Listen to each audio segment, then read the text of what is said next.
Hi, everybody. If you're able to come on video, that would be great.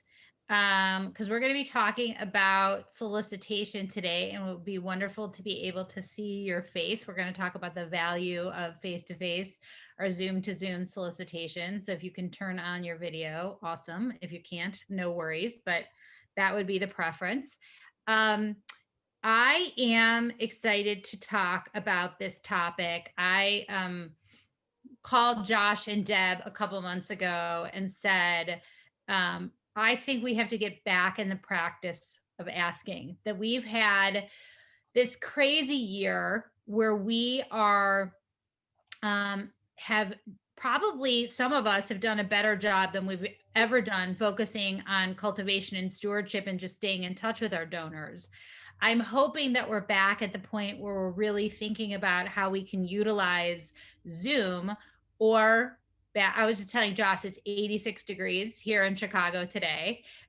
My power is out for some reason, but I'm using my iPhone as my hotspot. So hopefully I'll stick around with you for the hour. I will come back no matter what if I get dropped out, but I might have Josh on my slides. And so I think based on the changes in masks and what we can do outside, many of us are going to be able to get back to meeting with donors in person, or at the very least via Zoom. So what I want to talk about is how we feel more prepared for the ask, more confident about legacy asking, moving people off of our maybe list, our prospect list, and onto our list of meetings with people to talk about our vision for the future and the opportunity to include us as a part of their legacy plans. So I'm going to share my screen. I want to really get down to the nuts and bolts of the ask. You can hear, I don't know if you can hear my background, but there's a big ComEd truck right outside my house making noise, but hopefully that means my power is coming back on soon. Here's the ambitious agenda. I really want us to be thinking about how we get to the ask. So I want to spend a little bit of time reviewing what some of us talked about together last year, building relationships with prospects and donors. How do we get to the point where we're comfortable and confident that this is the right time and the right person to be asking? We'll spend a little bit of time on that. Then we'll talk about making an appointment to have this conversation, why that's maybe the most important thing you'll do, the actual solicitation meeting. And if we have time, I'd love to do one role play together. And I will even volunteer to be the solicitor, the person doing the soliciting, which is what I know no one really loves to do during a role play. So I'm happy to role play that out if someone wants to be my partner and be the donor. We'll get to that.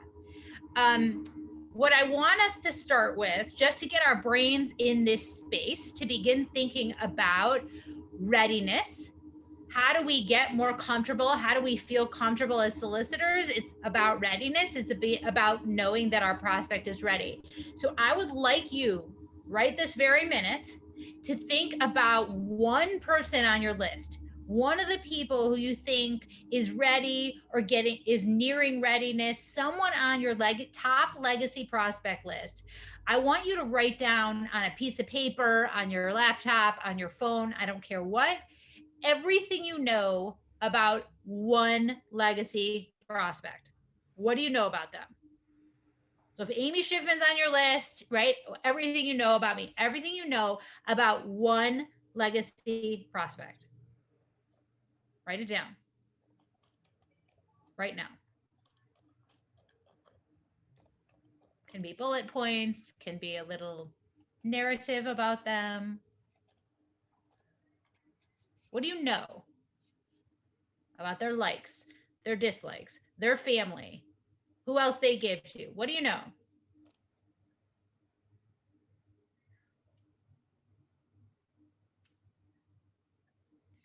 Just give me like a little raised hand if anyone knows how to do that. Raise your hand when you're done. You did it.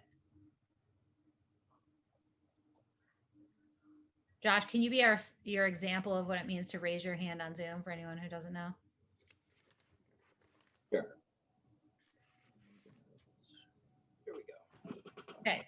See, Josh's hand is raised. So do that if you could figure out how. And under reactions, and you've done. Okay. So most of us are or nearing done. Does anyone need Josh to tell them how to raise their hand? Or you could physically raise your hand. We go like this. Video's on. Okay, I think we're figuring it out. Great. Now, what is missing? What do you not know about this product? As you think about all the things you know, what's missing from this list? What do you not know that seems important to understand before you make the legacy ask? Because as we're writing things down, and I might have said, oh, something about family, something about other gifts in the community, largest gift. What do you not know? What feels like it's missing? What's holding you back from making this ask? Is this person's on your prospect list and not someone you actually solicited? What are you worried about not knowing? Well, I'll jump in. The one that I listed out, I don't know really what their other philanthropic interests are, or their philanthropic interests beyond maybe our community. Great. Where else are they giving? That might stop me from feeling comfortable asking if I don't know enough about them or where else they give. What else showed up on your missing list? Can another volunteer? Thanks, Bob.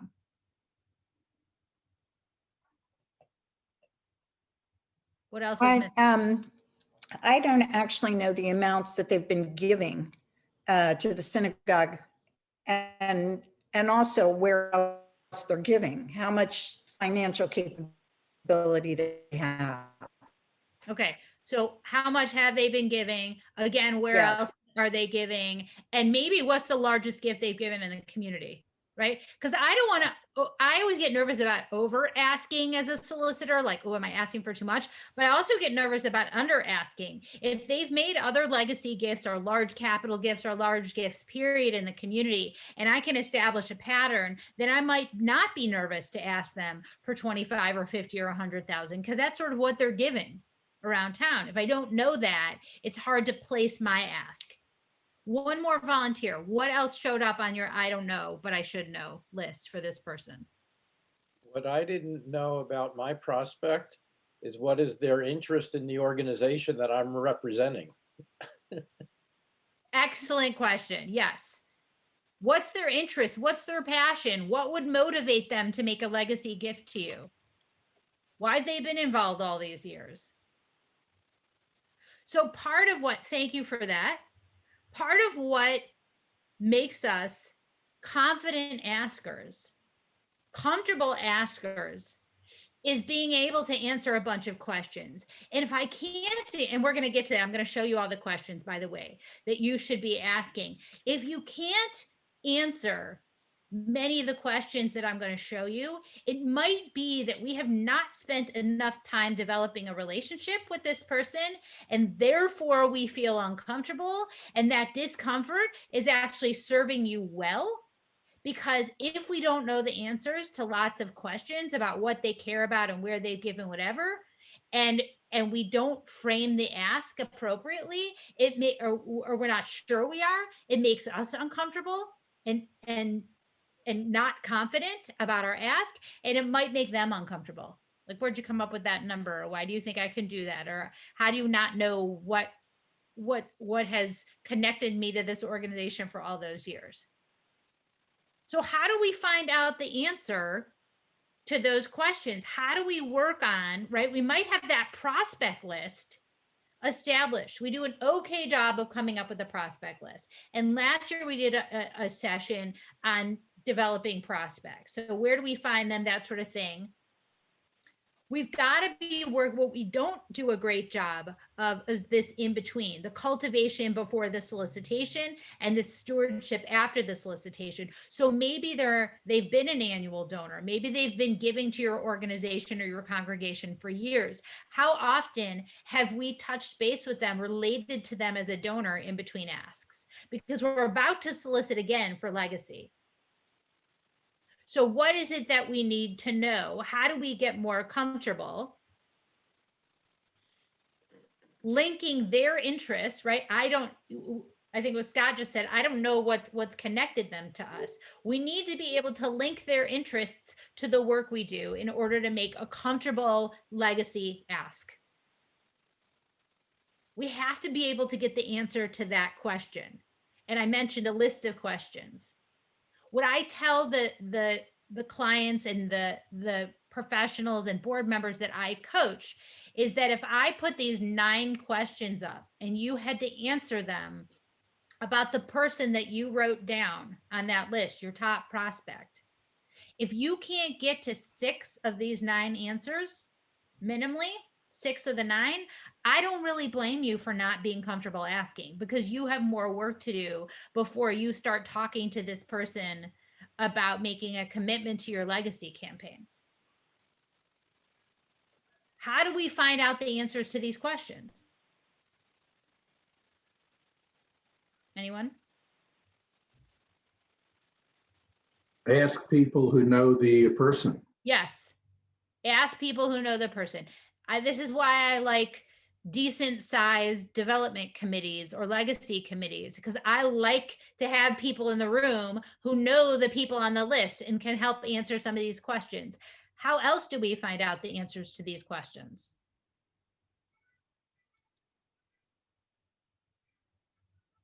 You can look up the annual reports of the agencies. If it's a large agency, Yep.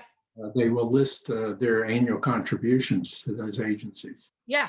You can do some formal or informal prospect research. You can take a look around. You can Google the person's name. Google. How else? I have a question that's more about, of these 9 Yep. tidbits of information, are there any that you absolutely, other than their name, must know when you're walking into the room or the conversation? You have to understand the relationship within the organization. Like, how did this person, I wouldn't want to be engaging in a legacy ask if I don't know how this person or why this person is connected to the organization. So relationships within, connection to the organization, and certainly their giving history within your organization. That you should have easy access to. The other thing, I mean, so those 3 are non-negotiables. The others, actually all of them, the other way that we find out this information is that we ask the person.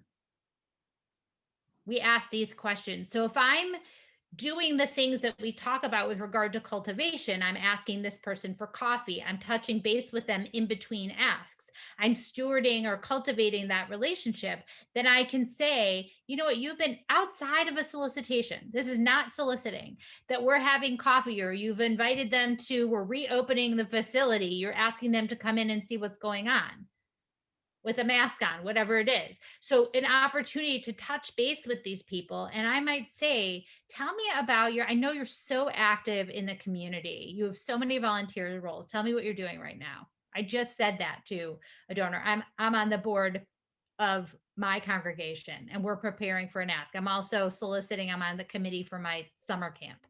And so I'm asking these questions and trying to help these organizations get ready for major capital or endowment asks.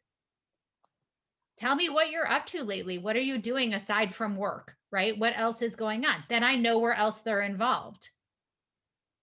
I think your mother actually was involved with the congregation years ago. Isn't that right?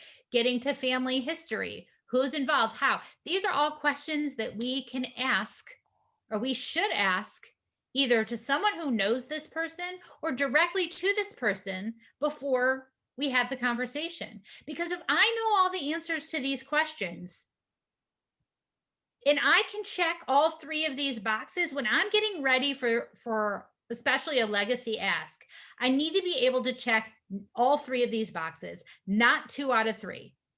The ability to make a gift, and legacy makes that so much easier than, a cash capital contribution where someone actually has to do it in present day.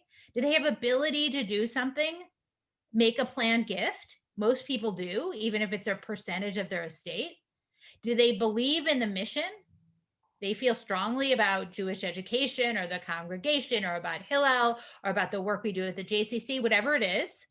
Is there a strong belief in the mission? Is there evidence to support that?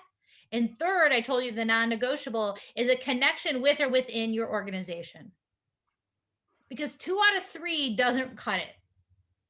In other words, they might have the ability to make the gift, and they might care a lot about Jewish education, but they don't care about my day school. There's no connection. 2 out of 3 does not cut it. They might have a connection with someone in my congregation, but they're not a member. They don't care. There's no belief or alignment with the mission. They're not part of the organization in any way. So again, we have to get to all 3.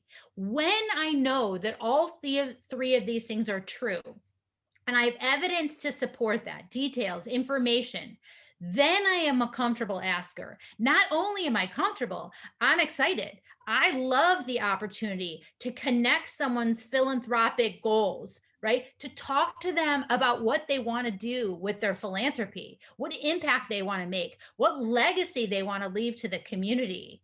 They have an opportunity to do that because I know what's important to them. I've asked all those questions up front, and I have an opportunity to do that. I can help them fulfill their philanthropic goals because this is what we do every single day. That is cool. That is exciting. That's an opportunity. I'm not sweating at all for that solicitation because I'm just making a match. That's exciting work.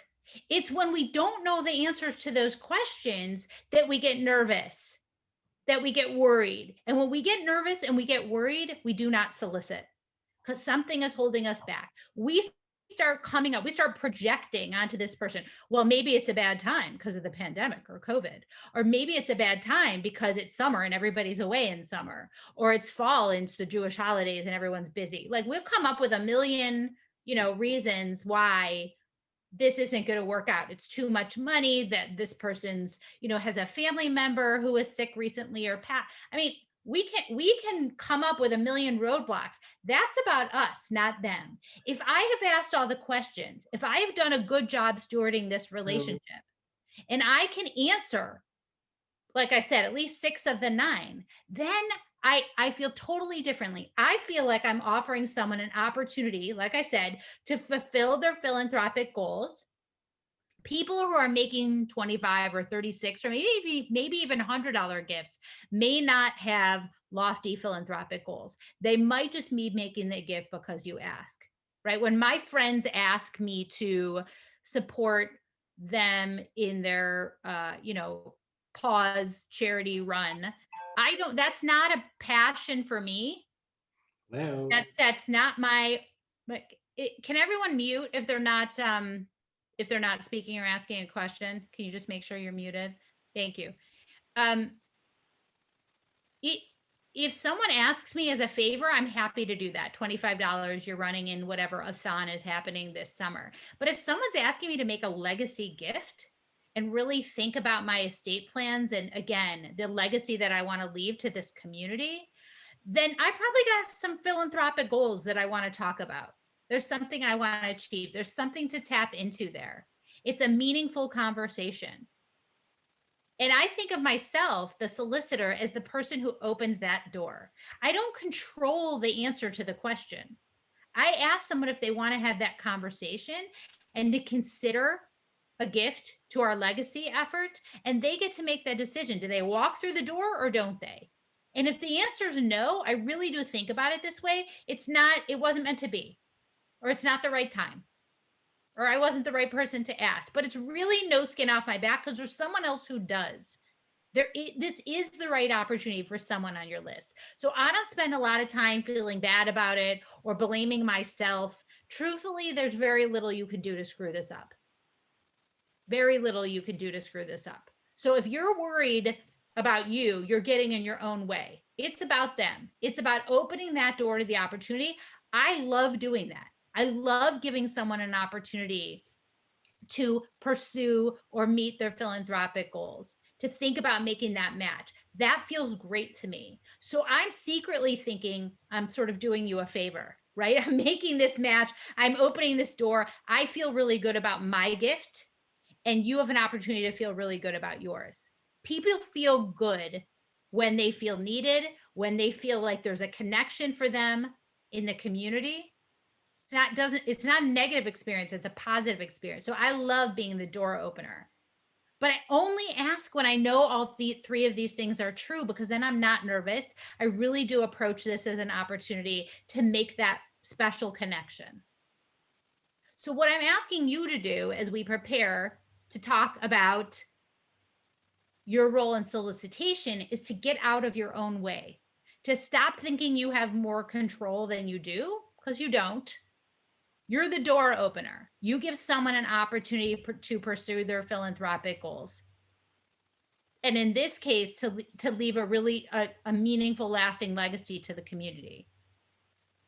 To think about what those goals are, to open up that conversation, which most people are not unwilling to have.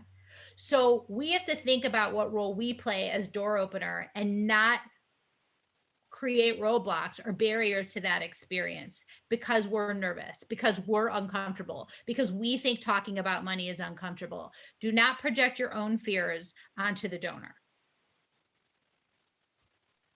Amy, I have a quick question regarding please. the previous slide, the three key areas. If there was an individual who met the first two criteria and maybe they used to be a member of a congregation or had a kid that went to a day school, what would be your recommendation if someone hasn't been going for the past couple of years or kind of fell off that sort of partnership? I would say that they're not ready to be asked for that legacy commitment right now. It doesn't mean they're not, but it just means when we're 2 out of 3, it just means we have work to do. Doesn't mean they're not a great prospect. It just means they're not being asked next week. And what I would work to do is establish that relationship within the organization.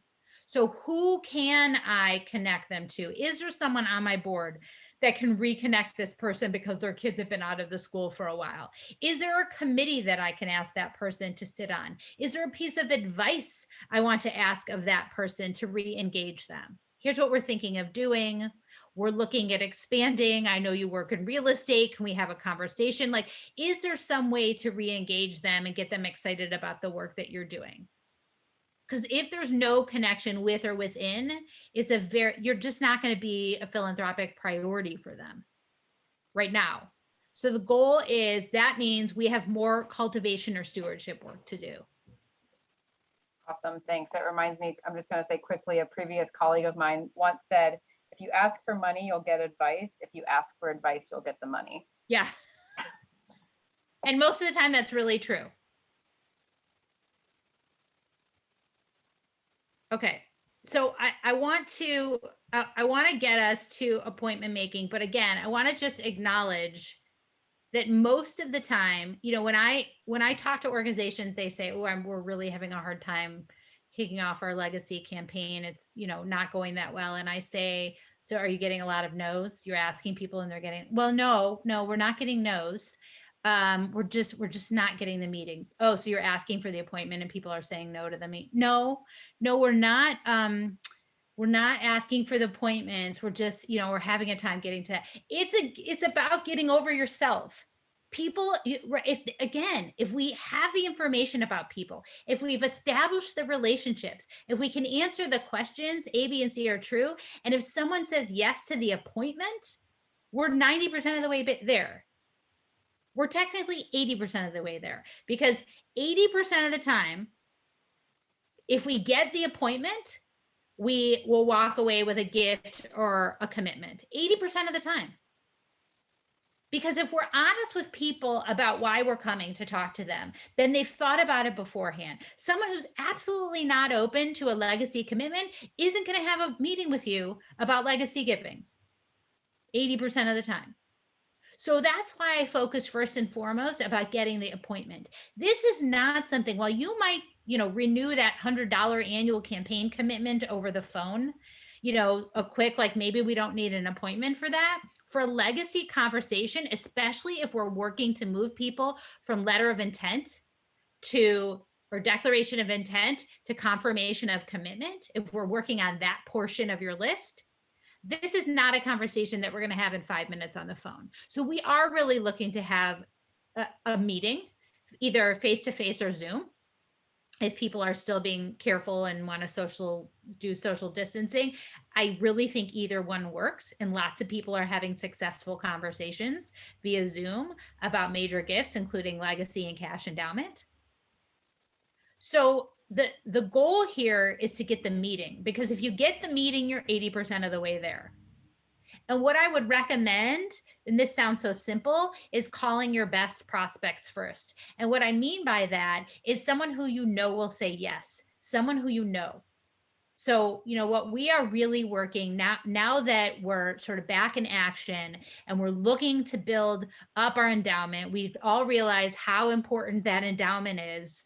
Now that we've just not only been through a rainy day, but through a storm, a year plus long storm, we realize how important it is to build up that endowment. And one of the ways that we're planning on doing that is asking our closest, our most loyal donors for a legacy commitment. I wonder if we can, and you signed about a year and a half ago, you signed that letter of intent. I wondered if we could sit down and talk about the next step in that process. And let me tell you about what our vision is for the future, why that's so important right now. Love an opportunity to sit down with you face to face to do that. So if someone knows why you're coming to talk with them, and you can modify that little script as needed, they're quite likely to have given it some thought. Even if they haven't met with their attorney and changed anything in their will quite yet or whatever, they're prepared for that conversation. So if there's someone who will say yes to that meeting because they're your friend, they're your family member, you can say, I need to practice on you. I'm going to be doing a lot of this. Just indulge me on this one. However, it works to get that meeting. Call someone you think is going to say yes first. Because if you get a no right off the bat, it's unlikely you're going to call the next 3 people on your list. You're going to be discouraged. You're going to put the list down. It didn't feel good. If you get a yes right off the bat, that early success will give you the confidence to go on to the next one. I think it's totally okay to, when you've made that phone call, to get that meeting, by the way. And I would rather you not do appointment making via email, because it's very easy for someone to say to you via email, you know what, we're traveling a lot this summer, we're kind of back in action, let me get back to you and let you know when a good time would be.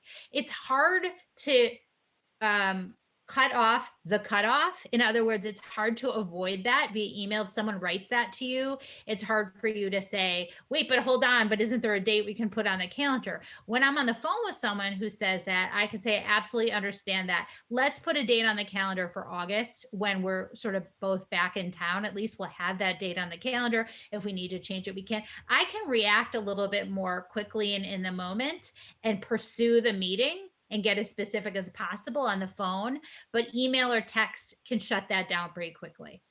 So when we're in the middle of having that conversation, it's okay to start that appointment making conversation by establishing rapport. So if you're members of the same congregation, or you've got a board member who is a day school parent talking to another day school parent, that banter, friendly banter right up front is great. In fact, I encourage it. It's not all business, and I don't want people reading off a script.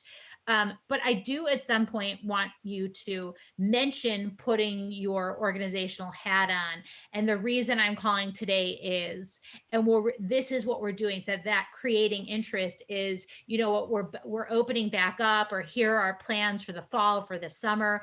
Things are moving ahead. We're really reestablishing a priority right now of pursuing this legacy campaign or endowment campaign, or however you talk about your case for support. You're not laying out the whole case. You're just creating interest. And I'd like an opportunity to sit down with you face to face over coffee, outside, in your backyard, whatever it is, to talk to you about it. And then I want you to throw out at least 3 options for availability. I'm happy to come to you. We both play tennis on Tuesday mornings. We could meet after tennis. Happy to come over and sit in your backyard on next Sunday afternoon, or maybe after work one day next week. Like, I always am giving 3 or 4 options, because it's really hard to say none of those 4 things work to me as a response. If I only lay out one, I can say that doesn't work, let me get back. The person might say that doesn't work, let me get back to you. If you lay out 3 or 4, it sort of feels uncomfortable for them to say nothing ever works. So ask for that appointment. Be sure you understand what they're comfortable with.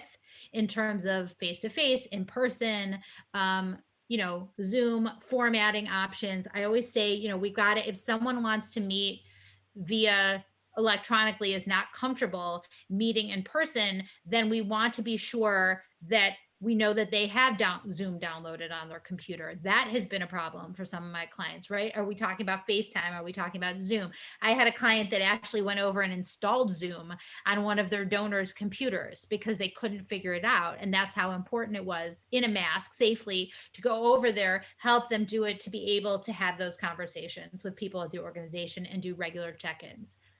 I think, again, things seem to be opening up in Chicago. I'm guessing the same is true in Cincinnati. So I think we're less reliant on technology, especially since the weather is getting nice, but some people may still be uncomfortable, and we have to be prepared to conduct this meeting in whatever way is comfortable for the donor. Any questions about appointment making? By the way, one other thing that I want to say about appointment making is knowing who should be in the room. So if you are talking to, if this person has a partner or a spouse, you want to understand if that person is part of the decision-making process. Because if they're not, and you have the entire conversation with one half of the equation, and then that person says, you know what, I now have to talk to my partner about this, it would be better if the partner actually heard the case for support from you rather than their partner. So if you can say, you know what, should Amy also be part of that conversation? Should we do it during a time when she's home as well? Or is this really a decision that you're making on your own, kind of thing? So I like to figure out who should be in the room and not be sorry I didn't do that earlier. And if you're not convinced that having these conversations either via Zoom, where you can make eye contact, or best yet, face-to-face, is important, I will tell you that, again, we get to that 80% of the time rule also works for Zoom or face-to-face asks, that we are much, much more likely, 80% of the time, I told you, we sit down, we will walk away with a gift or a check or a commitment if we sit down face-to-face. And if we do that meeting via telephone, the percentage drops down to, does anybody know? You can take yourself off Zoom. Phone versus face-to-face asking, percentage success. 20%. We go from 80% chance of success if we've done all the homework, if we've done that proper cultivation stewardship, down to 20% on the phone. Why? No eye contact. I cannot read them. They might have me on mute and be talking to their kids about homework at the exact same time, or cooking, or reading their email, or doing all the things that we do when we're multitasking, and they're not tuned into the conversation. And especially for a legacy conversation, that sounds bad.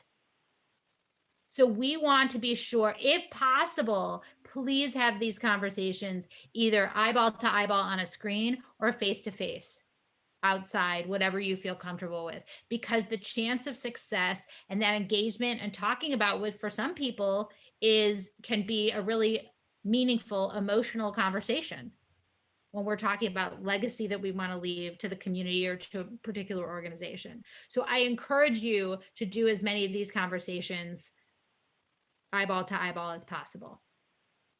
Okay.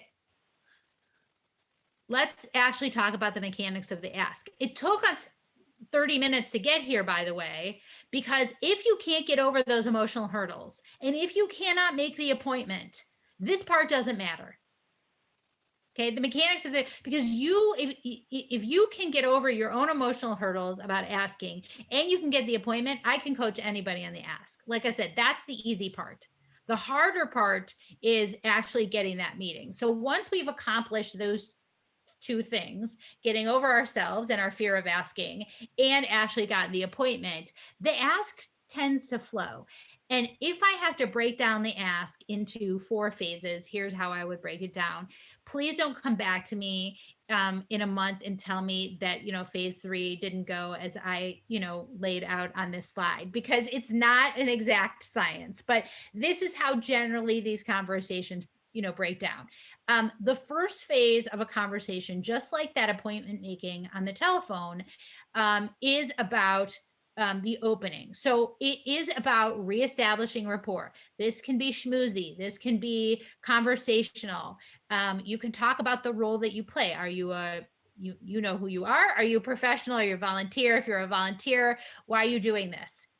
How long have you been involved? What roles have you played? If you're a professional, why are you doing this? Why are you passionate about this work? So you can talk a little bit about your involvement with the organization. And it seems obvious to say be enthusiastic, but I hear so many people, especially on the phone, saying things like, I'm so sorry to bother you. When we're making appointments, we never apologize. If I say, is this a bad time? Am I bothering you? Da, da, da. I mean, it seems like you're being considerate, but what you're actually encouraging them to do or allowing them to do is to deprioritize the conversation. So when we are appointment making, and even when we get into the position of being in the conversation, refrain from apologizing ever. Don't deprioritize the conversation. Don't give them permission to say like, oh, this is this is a conversation someone feels sorry about having with me. If I'm expressing enthusiasm, if I'm excited about the work that my organization is doing, that comes through, and that is contagious, and someone is going to feel excited about your work. So reminding the people on your team, if you're sharing some of this information with others on your team who are going to be soliciting, that enthusiasm, the refraining from apologizing is really, really important. Second, I'm going to move into, again, put my organizational hat on. Like, the reason why I've come to talk to you today is I'm going to very intentionally steer the conversation to the case now and tell the story, the purpose of your campaign. Why has your organization prioritized a legacy program? How has that allowed more people to participate in a campaign and in building your endowment than they might be able to do? Again, not everyone has a significant amount of cash to donate during their lifetime, but why is the endowment, if your legacy campaign is going directly to benefit endowment, why is that important? What are you building for the future? What is the vision for the future? Again, back to case for support, which I know many of you have been working on. And then your reconnect here. And the reason why I always like to say, I've made a legacy gift, or I've made a cash endowment gift, or I've done whatever I've done to this organization. You don't have to state the amount, by the way, but I've chosen to participate because, and sort of told my own giving story, why this was meaningful to me, why my family has made a legacy gift to this organization a philanthropic priority.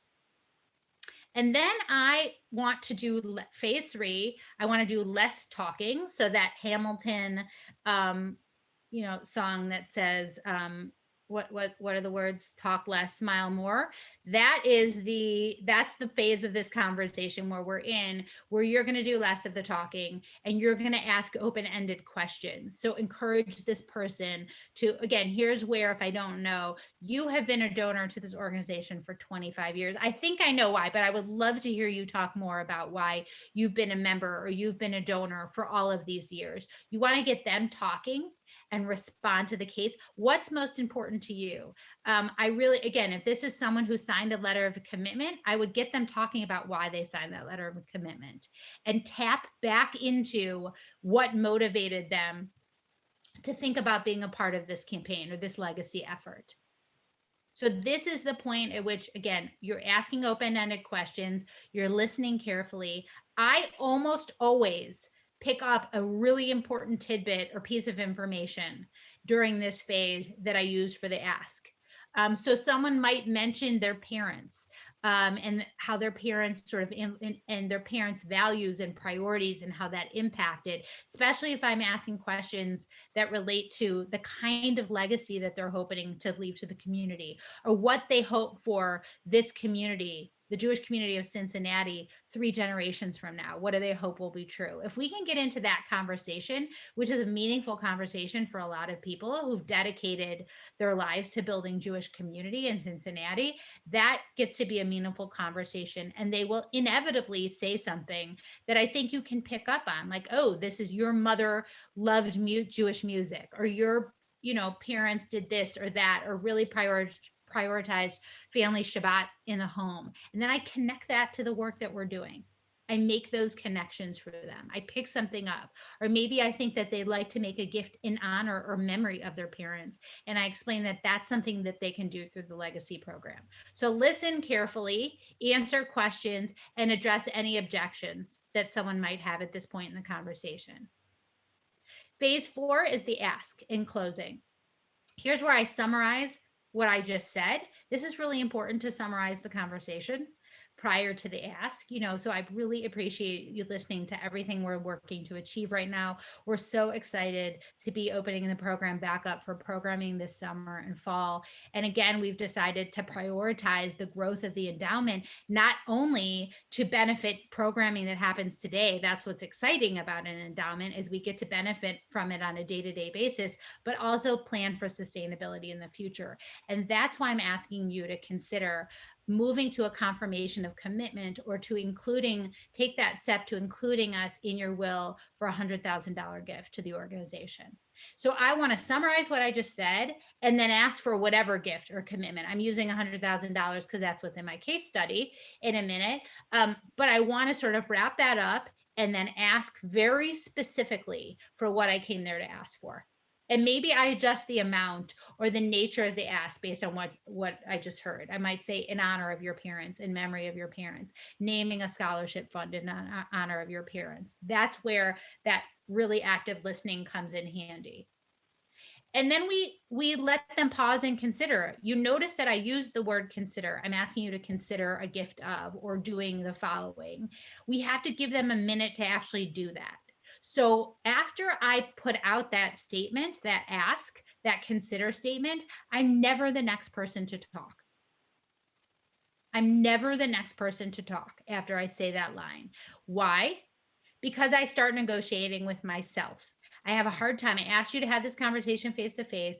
I might not be able to read their reaction. I actually just asked them to think about something. So I want them to take a minute to think about it, even if it feels like a pregnant, uncomfortable pause. That's okay. You ask them to think about it, so let them think about it. And I don't want you to start negotiating with yourself. So maybe they give you a look that you can't read and you think, oh, that they think I'm obnoxious. They think that's too much money. They think, you don't know what they're thinking. So my tendency might be to, again, act apologetic. I know that sounds like a lot of money. Well, they didn't say it sounds like a lot of money. Don't put words in their mouth, right? I know that might be something that sounds like it's hard to do. They didn't say that's hard to do. So let them be the next one to talk, so you know how to direct the rest of the conversation. Does that make sense? And they might not be ready to do what you ask them to do that day. Many people are not, and that's okay, especially with a legacy commitment. They might want to talk to their accountant. They might want to talk to their attorney. You might have asked them for a percentage of their estate rather than a dollar amount. All of that's okay. They might need some time to process that. The main point here is that you want them to come up with a very specific, or you want to come up together with a specific plan for follow-up. So I will say to that person, I totally understand, and I encourage you to have that conversation. Would it be okay if I called you a week from Friday to follow up? Would that be enough time to have those conversations? And then I call them a week from Friday and I remind them, we agreed I would call you today, and have you had a chance to think about it? But I think the main thing is we want to make that plan for follow-up. Do not leave it open-ended, because you don't want it to feel intrusive when you call again. And you want to thank them profusely, that no matter what they did, that they feel appreciated, whether they made the gift, they want to think about it, whether it's a no right now. We really want to thank them for their time. Many, many thanks, in writing, in person, that sort of thing. Okay, so that is the ask in a nutshell. I've given you sort of just a summary slide here of everything that I just said. Open the call, present the case, invite reactions and discuss, summarize, and close the gift. Make a plan for follow-up. That's generally how that conversation goes. Not exactly, not every time, but that's how we look at things. Before we talk about common objections, I want to get to that role play, even if it's just for a couple of minutes. But what I would say about common objections, if we don't have a chance to come back to this after the role play, what I would suggest that you do with your legacy committee, whatever committee is working on this, your development committee, is take this list, and you'll have the slide from Josh.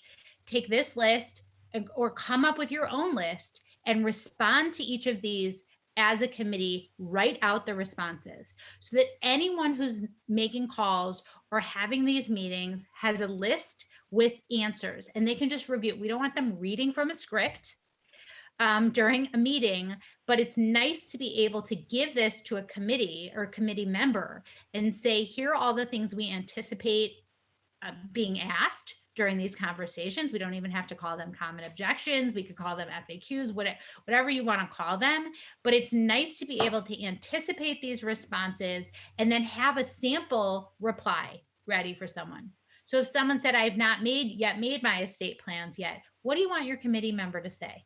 What would be okay? We have other giving priorities to consider. Maybe we'll get to one or two of these, but this is something that I think you should talk through together prior to people going out and making those asks. So again, there's nothing that makes me feel nervous or uncomfortable prior to going on the ask, because I'm going to be a stronger solicitor if I'm comfortable. And I'm going to be a stronger solicitor, by the way, if I know I can say, I don't know the answer to that question. That is a great question. Let me do some research and get back to you. The minute you equip your committee members with the ability to say, I don't know. I don't have to know everything. You don't have to know what a charitable remainder trust is or how it works in order to be able to go out and solicit. I don't know how it works. And I teach solicitation for legacy. I know what it is, but I'm definitely not explaining it to a donor. That's not my role. So I can say, you know what? Let me have someone from the Federation, from the endowment department, call you and explain that to you. That's a great question.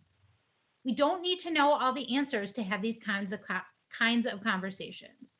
So you need to put your committee and maybe yourself at ease. Okay.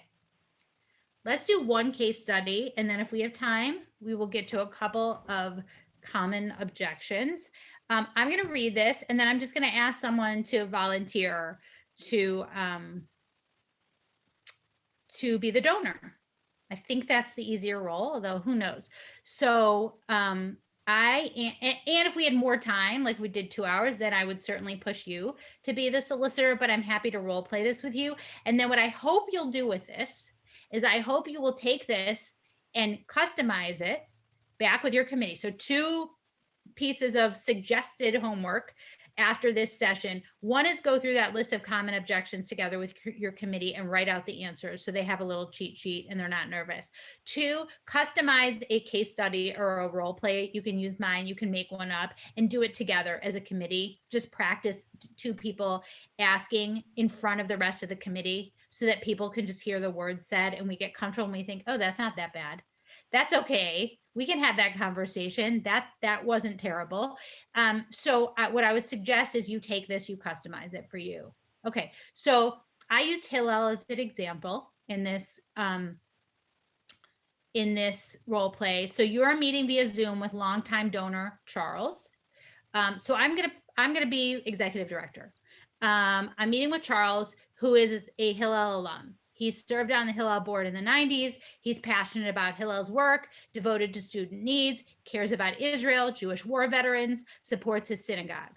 The first time I solicited him, he made a $15,000 unrestricted gift, general operating. Next time we met, he increased his gift to $20,000, but restricted it to a program. Throughout the past year, he's reached out to me several times with program ideas. And I mentioned that a legacy gift or a gift to our endowment would help us create those programs in perpetuity. Now I'm looking to speak to him about a planned gift. And I feel like I can even skip the letter of intent part and just really ask him for a legacy commitment of $100,000 in his will. So something like this, we can just play and not worry too much about the details is what's going to happen. I just need a volunteer, one of you, who will allow me to solicit you. Don't make me go to Josh either, because I know he'll be really hard on me. Sure, I'll do it. Bob. Okay, Bob, I'm going to use your name. I can be a difficult prospect. Oh. Give it. You can throw it at me. Okay. Bob, it is so great to see you. How are you? I'm doing fine despite the pandemic. Yeah. Yeah, it feels long. Are you going to get outside this summer? Like, are you going to do any traveling? Are you emerging from your goal? Starting to emerge, but don't have any real travel plans yet. Okay. Well, listen, I really appreciate you Zooming with me. And as I mentioned to you on the phone, I wanted to have this conversation because I'm so excited that Hillel is opening back up for programming, actually as early as this summer, but we're really going to be back in person for most programs in the fall. The university has required all the students to be vaccinated before they come back to school. So we're just so excited about the work. But I have to be honest with you, we have learned so much this year about the importance of planning, doing some long-term planning. And I know that you and I have talked about several programs this year, and I realize that there's a lot that's important to you about Hillel's work. And I just really appreciate you taking this time to have this conversation with me.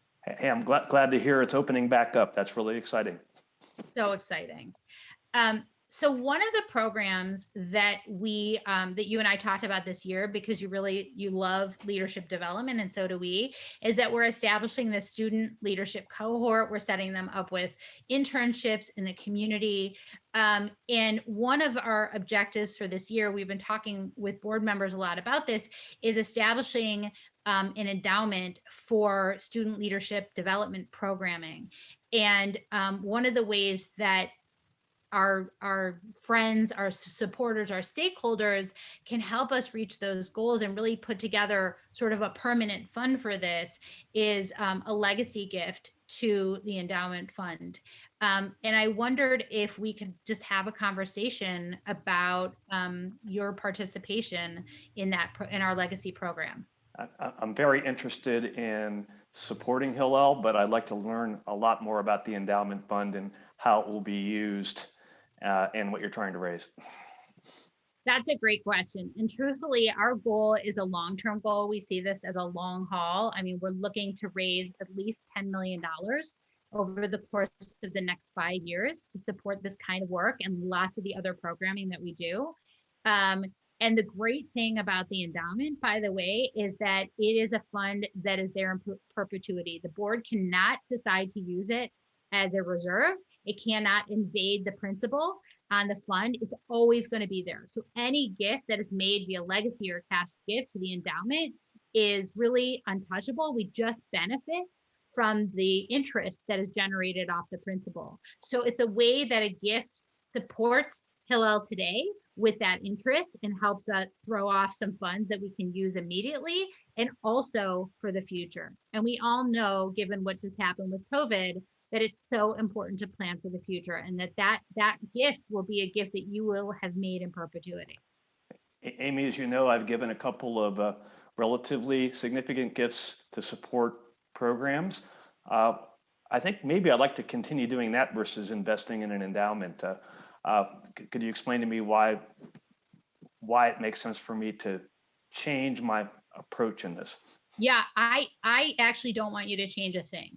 I agree with you. I would love for you to continue giving to our annual fund, and whether that's for general operating or a specific program, I love having those conversations with you each year.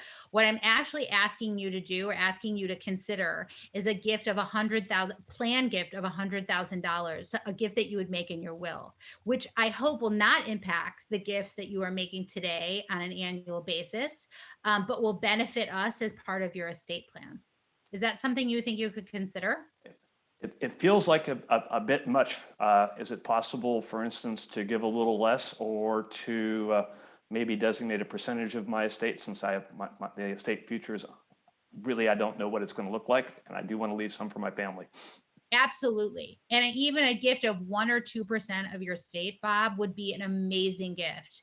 And that way you could allocate 98% of your estate to your family, and Hillel, which has been so close to your heart for so long, could also be part of your estate plans. So I'm curious, have other people given it towards the 10 million up to this point? And they have, how much yeah. have you raised? Well, we're really at the beginning stages of the campaign. So we're just about at the $1 million mark right now. But we have a fantastic legacy committee.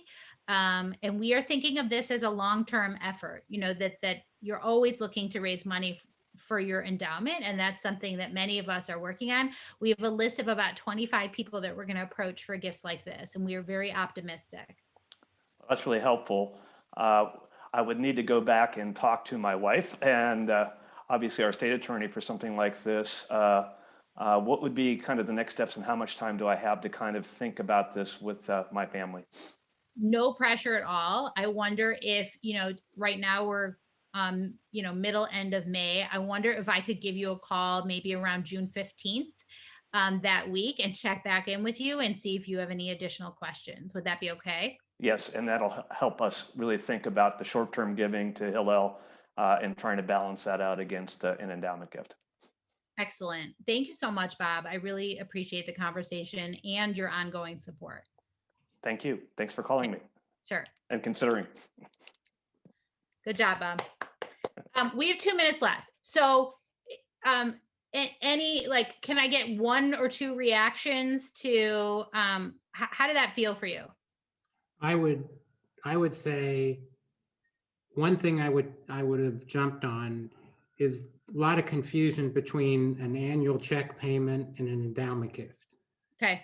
And so I think it's worthwhile saying the endowment gift is not going to impact you or your spouse 1 penny.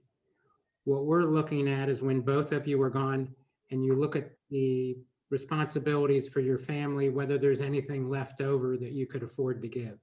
So promise we're not asking you to write a check. I think that's worth because a lot of people confuse endowment gifts. Yes. When they commit them, all of a sudden, now I'm hamstrung, I don't have enough money. That's and right. Also the fact that if you make a commitment that we are fully aware that things change over time and that if your finances change and you don't have that money left over, we'd fully understand if you had to change it. That's right. And I also made an assumption as a role play in this that since I've given a $15,000 and $20,000 annual gift, I have capacity and reasonable sophistication about that. So I didn't press her on that. So, yeah. But I think that's the other reason. I love what you just said, Bob, and I think it's a good reason to solicit it in partners or teams, because I feel like even if I didn't pick up on, oh yeah, he's getting confused on that, you might have jumped in, and that's why I love partner solicitation, team solicitations, because everyone hears something else. Let me just say this. I want to remind you that we have our last session, because I know some of us might have to jump because it's 1:00 Eastern. And boy, now I'm feeling that my air conditioning is off. You can see me start to like develop a sheen on my face with my power still out. June 10th, is that right, Josh? Is our next session. Hold on, let me share my final. Yes, June 10th, closing the gift and solicitation follow-up. So we're going to talk more. This is a to be continued. We're going to talk more in the June 10th session about actually getting that gift closed. So then what happens after the ask? What do we do? What's the follow-up? How do we plan for the future? How do we steward that relationship? And what I'm asking you to do between now and June 10th is one conversation, one solicitation conversation or appointment making between now and then. One, make that appointment. Ideally, if you can get the meeting before then, great. But I would love for you to identify at least one person on your list between now and then that we can have that conversation with, or at least get the appointment made with, because I'm going to ask you about it on June 10th. Sound good? And again, be thinking about those. We can go over those common objections next time if you want to do that, and be thinking about that prospect list with your committee and preparing your committee with those common objections. Sound good? Amy, thank you so much. I am remiss. I have 2 introductions to make. Tamara Harkavy, who is our new Chief Development Officer, who has taken the place of Danielle Minson. And Emma Cheney, who is also on our phone call today, who is replacing Reagan Kuhn in our development officer for planned giving. So you will see them on some calls. Thank you both for being here. And a quick reminder, June 2nd is our Sustainers event. Please, please, please sign up and get your communities to sign up as well. Rabbi Leader is coming. He's been in our community before. He's excellent. And he'll be talking about his book. Oh my God, Josh, what's the book? There we go. The Beauty of What Remains. Yes, and Ethical Wills. So please join us. It will be an hour to an hour and 15-minute session. And Amy, thanks again. Your points are always, always so valuable. Thank you. Remember, one piece of homework: make an appointment or solicit. Try having one of those solicitation conversations before June 10th. Thanks, everybody. Thank you. Thank Okay. you. Bye.